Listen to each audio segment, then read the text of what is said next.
The rain had not stopped for 3 days when they brought the king's werewolf into the healing den, and Wren Calloway knew, the moment she saw him, that no one else would dare touch him. He was enormous, even for a werewolf, his black fur matted with blood and rain, his sides heaving with breaths that sounded like tearing cloth. 2 silver arrows had been pulled from his shoulder already, but the wound beneath still wept dark, poisoned blood, and wolfsbane had been packed into the cuts by whoever fought him, meant to make sure that even if the arrows failed, the poison would finish the job. 3 healers had already tried and failed. One had a torn sleeve and a shaking voice. Another simply refused to go near him again, saying the beast would kill anyone who came close, king's wolf or not. He thrashed against his chains, snapping at shadows, snarling at hands that came too near, and the pack had begun to whisper that even Kale, the great war-wolf of King Draven Ashvale, might not survive the night. Wren did not say much. She rarely did. She was an Omega, the lowest rank in the pack, quiet and easily overlooked, the kind of person whose name people forgot even after being introduced twice. She had spent her whole life being invisible, and most days, she preferred it that way. Invisible people did not get hurt. Invisible people did not get left behind, because no one noticed they were there to begin with. But invisible people also noticed things others missed.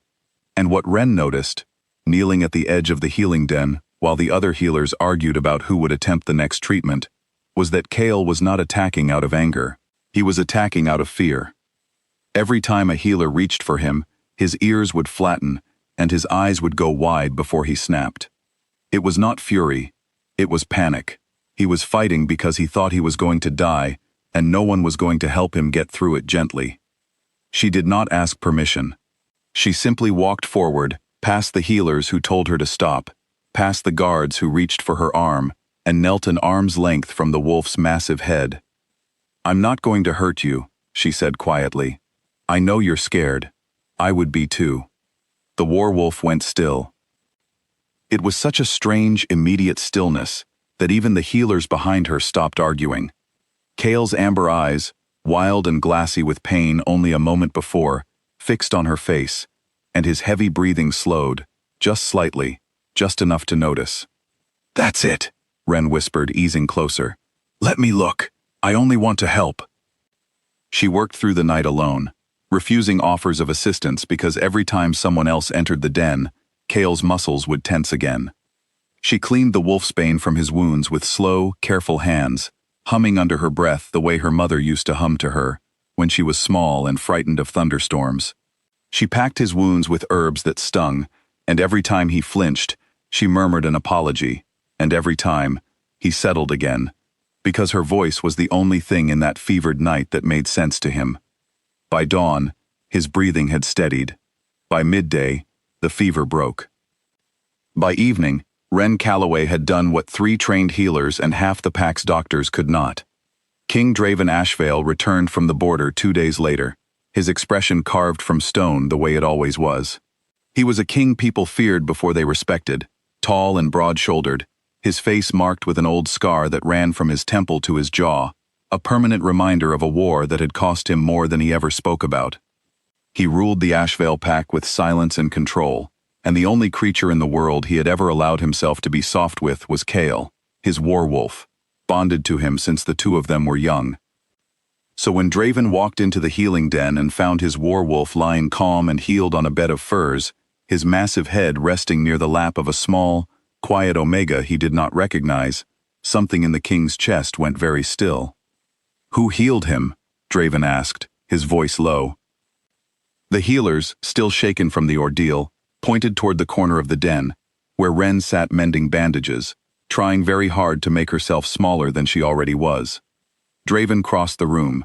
Kale, sensing his king, lifted his head, but he did not move away from Wren.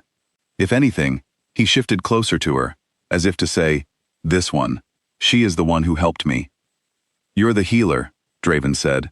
It was not quite a question.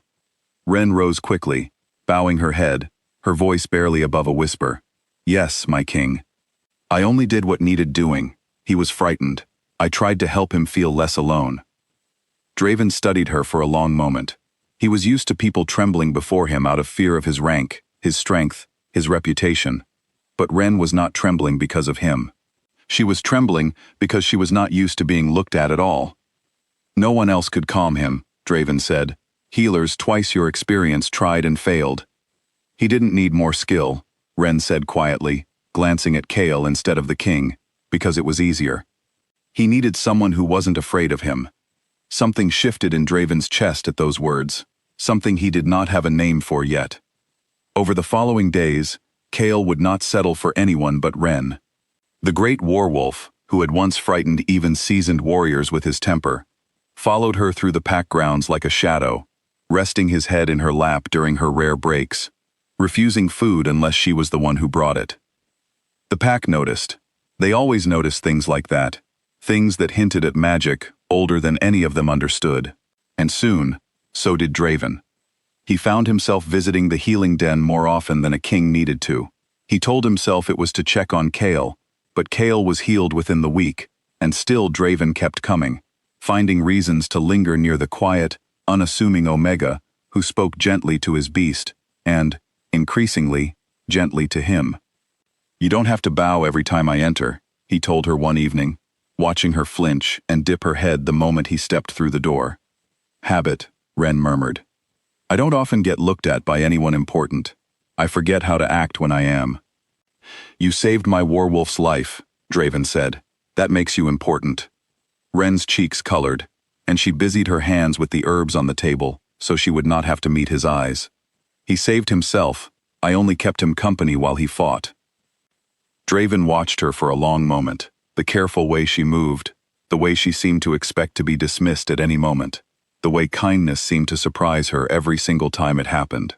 He had ruled long enough to recognize old wounds when he saw them, even in someone who had never spoken a word about her past. Who taught you to be so small? He asked quietly. Ren's hands stilled. She did not answer right away. No one taught me, she finally said. I just learned that the less space I took up, the less likely I was to be pushed out of it. Draven said nothing for a long moment. Then, quietly, he said, You are not taking up too much space here. It was such a small sentence, but it settled somewhere deep in Ren's chest, somewhere that had been cold and closed off for a very long time. The full moon came 2 weeks later, and with it came the moon ceremony, the night when the pack gathered beneath open sky to honor the goddess who had shaped their kind since the beginning of memory. Ren had never attended these ceremonies as anything more than a distant observer, standing at the very back where no one would notice an Omega, who did not belong among the pack's ranked members. But that night, Kael would not let her stand at the back. The great warwolf appeared at her side as the ceremony began, nudging her forward through the crowd with gentle insistence, ignoring her whispered protests, until she stood only a few feet from where King Draven waited at the center of the gathering. The pack murmured. This had never happened before. Kael did not approach anyone but his king. Draven turned, and when he saw Ren standing there, flushed and uncertain, something passed between them that neither had words for yet. And then the moonlight shifted. It was subtle at first, a soft silver glow gathering around Ren's shoulders, threading through her hair like it had been woven from the moon itself. The pack fell utterly silent. Even Draven, who had seen every kind of magic his kind possessed, had never witnessed anything like it. The old stories spoke of the moon goddess marking mates whose bond had been broken by tragedy in another life, souls who found their way back to one another across time, even when neither remembered why the pull between them felt like something ancient.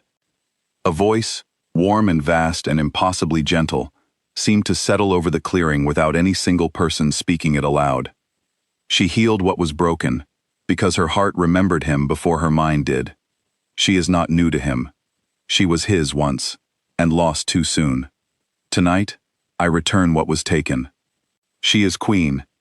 The silver light deepened, wrapping fully around Ren, and where it touched her skin, a mark bloomed, delicate and glowing, fading slowly, like moonlight sinking into water. Ren stood frozen, staring down at her own hands as if they belonged to someone else. I don't understand, she whispered. Draven crossed the distance between them in 3 long strides, and for the first time since she had known him, the king's carved, unreadable expression cracked entirely open, revealing something raw and stunned, and achingly hopeful underneath. "I think," he said quietly, only for her, "that some part of me has been looking for you longer than I knew." Chaol pressed against Ren's side, calm and steady, as if he too had always known, as if the Warwolf's instant trust in her from that very first frightened night had been recognition, not chance. "I'm no one," Ren whispered, old fear rising even now, even beneath moonlight and magic, and the weight of the goddess's own words. "I'm just an Omega who works in the healing den. I don't know how to be a queen." Draven reached out, gently tilting her chin up so she had no choice but to meet his eyes. "You already are one," he said. "You healed my Warwolf when no one else could reach him.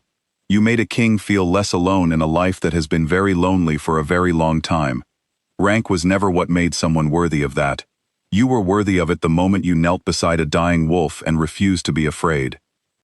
Tears gathered in Ren's eyes, unfamiliar and warm, the kind that came from being truly seen for the first time in her life, rather than from being hurt. "I don't want to disappear anymore," she whispered. "Then don't," Draven said. "Stay. Be seen. Be mine." Before the entire gathered pack, beneath the full weight of the moon goddess's blessing, King Draven Ashvale took Ren's hand and did not let go. He turned to face his people, his voice carrying across the silent clearing, with a certainty that left no room for doubt. "This is Ren Calloway," he said. "She is not merely a healer of this pack. She is my mate, chosen and returned to me by the goddess herself. She will stand beside me as queen, and anyone who forgets to honor that will answer to me." The pack, moved by the magic they had witnessed and the sincerity in their king's voice, bowed as one. Ren, who had spent her whole life trying to take up as little space as possible, stood at the center of hundreds of eyes and, for the first time, did not want to disappear. Chaol settled at her feet, calm and content, the fiercest weapon in the kingdom made gentle by the same quiet hands that had once healed him in the dark. And beneath the full moon, the shy Omega who had never expected to be remembered by anyone, became the queen the goddess had never truly let her forget.